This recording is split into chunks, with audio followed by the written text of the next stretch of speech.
जेव्हा आपण आसन करतोय तर हा आसन करताना आपल्याला असं वाटलं पाहिजे, फील झालं पाहिजे शरीराला की मी जमिनीवर नसून हवेमध्ये. ज्या वेळेस तुम्हाला फील होईल थोडं वाकायचं अजून, जेवढं पायामध्ये अडकवायचं आहे, पायामध्ये अडकवायचं आहे. हात दोन्ही फोल्ड करायचे, हात दोन्ही फोल्ड करायचे. आवाज न करता नजर समोर पाहिजे, नजर आपली समोरच पाहिजे. पहिल्यांदा पाय फोल्ड करायचे आहेत आपल्याला, कृष्णासारखे असं पाय नाही ठेवायचे, पाय एकमेकांमध्ये गुंतवायचे पूर्ण. हा पाय उचलायचा आहे, खाली नाही ठेवायचंय, पाय उचलून घ्यायचंय, मांडीसारखं घालायचं नाही, पाय पूर्णपणे आपला दुमडायला पाहिजे असं. आता तुम्ही शरीर वाकवतच नाहीत म्हणून तुमचा पायच वाकत नाही. विचार करा, जर तुमचा पाय 90 अंशाच्या बाजूला जाऊ शकत नाही म्हणजे तुम्ही तुमची हाडं किती चुकीच्या पद्धतीने झालेली आहेत. आपलं शरीर पूर्ण लवचिक व्हायला पाहिजे. विचार करा, आमचे पाय सुद्धा अजूनपर्यंत फोल्ड होत नाहीत. आमचं शरीर कसं फोल्ड होणार? आमचं शरीर हे लवचिक असलं पाहिजे, रबरासारखं असलं पाहिजे. नेक्स्ट, ठीक आहे, पाय सोडा, पाय सोडा, सावधान मध्ये राहा. वीरभद्रासन करायचं, वीरभद्रासन, वीरभद्रासन. या पोझिशन कडे लक्ष द्यायचंय. पहिलं आपलं सावधान मध्ये राहून डावा पाय पुढे करायचंय, डावा पाय पुढे करायचंय. त्याच्यानंतर जेवढं वाकता येईल पूर्ण पाय सरळ पाहिजे, पाय सरळ पाहिजे. काही फरक नाही पडणार, एक दिवस मागलं तरी काय फरक नाही पडणार. तुम्ही घरी गेल्यानंतर तुम्ही हे करतायत, पाय सरळ पाहिजे. थोडस क्रॉस व्हा, क्रॉस उलट असं या बाजूने, या दिशेने तोंड करा म्हणजे करता येईल. पुढचा पाय फक्त वाकवायचा आहे, असं उभं राहिलं. सावकाश दाखव, सावकाश दाखव. इकडे बघा, इकडे लक्ष द्या म्हणजे लक्षात येईल. इकडे लक्ष द्या, इकडे बघून करायचंय. पहिल्यांदा असं उभं राहायचंय, अंतर घेतल्याच्या नंतर फक्त पाय वाकवायचंय, दुसरं काहीच करायचं नाही तुम्हाला. आणि खाली बसायचंय.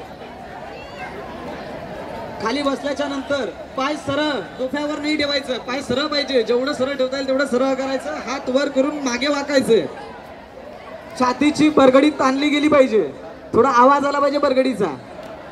जोपर्यंत तुटणार नाही, काही टेन्शन घेऊ नका. जेवढं वाकता येईल तेवढं वाकायचंय. मुलींनी शक्यतो जास्तीत जास्त वाकलं पाहिजे. पीसीओडीचा भविष्यात होणारा त्रास याच्यातून नाहीसा होतोय. वीरभद्रासनामधून पीसीओडीचा जो मुलींना त्रास होतो तो त्रास या पीसीओडीचा संपूर्णपणे नष्ट होतोय. म्हणून जेवढं मागे वाकता येईल तेवढं वाकण्याचा प्रयत्न करा.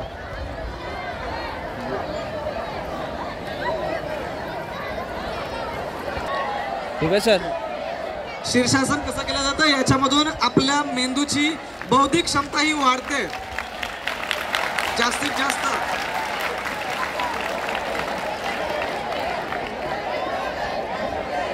घरी करत असताना उशी घेऊन, भिंतीचा आधार घेऊन तुम्ही करू शकता, परंतु इतर वेळेत कोणीही करण्याचा प्रयत्न करू नये. डोक्याला इजा होण्याची शक्यता नाकारता येत नाही.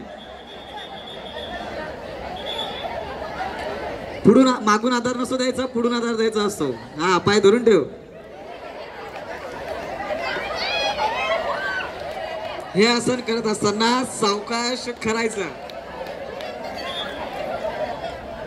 गुड. जेवढं तुम्ही शीर्षासन करा म्हणते चटका लागला, हा चटका हाताला समजत नसतो. त्या हाताला मेसेज पोहोचवण्याचं काम आपला ब्रेन करतोय. जे नर्वस सिस्टीम आहे ती तो मेसेज त्या ब्रेनला पोहोचतोय का हा वस्तू थंड आहे की गरम आहे. आणि त्याच्यानंतर ब्रेन पुन्हा रिफ्लेक्स करून तो मेसेज सांगतोय की ही वस्तू गरम आहे, ही वस्तू थंड आहे. आणि नंतर आपल्याला कळतं ज्या व्यक्तीचा तो अवयव काम करत नाही, त्या नर्व्स काम करत नाही, त्यांना हा मेसेज समजत नाही. आणि मग आपण म्हणतोय की माझा तो अवयव निकामी झाला.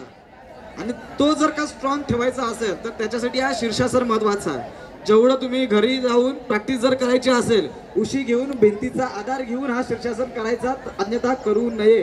कारण एवढा सहजासहजी शक्य होत नाही. मयूरासन का, मयूरासन बघायचंय. मयूर म्हणजे माहिती आहे, मयूर मयूर म्हणजे मोर. त्या प्रकारचं आसन करायचंय एका हातावरचं, ज्याला वन हँड म्हटलं जातं मयूरासन.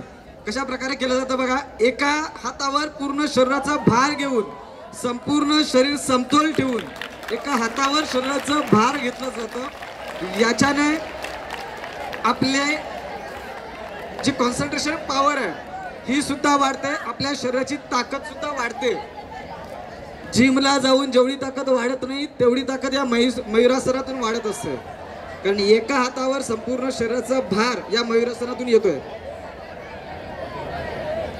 नेक्स्ट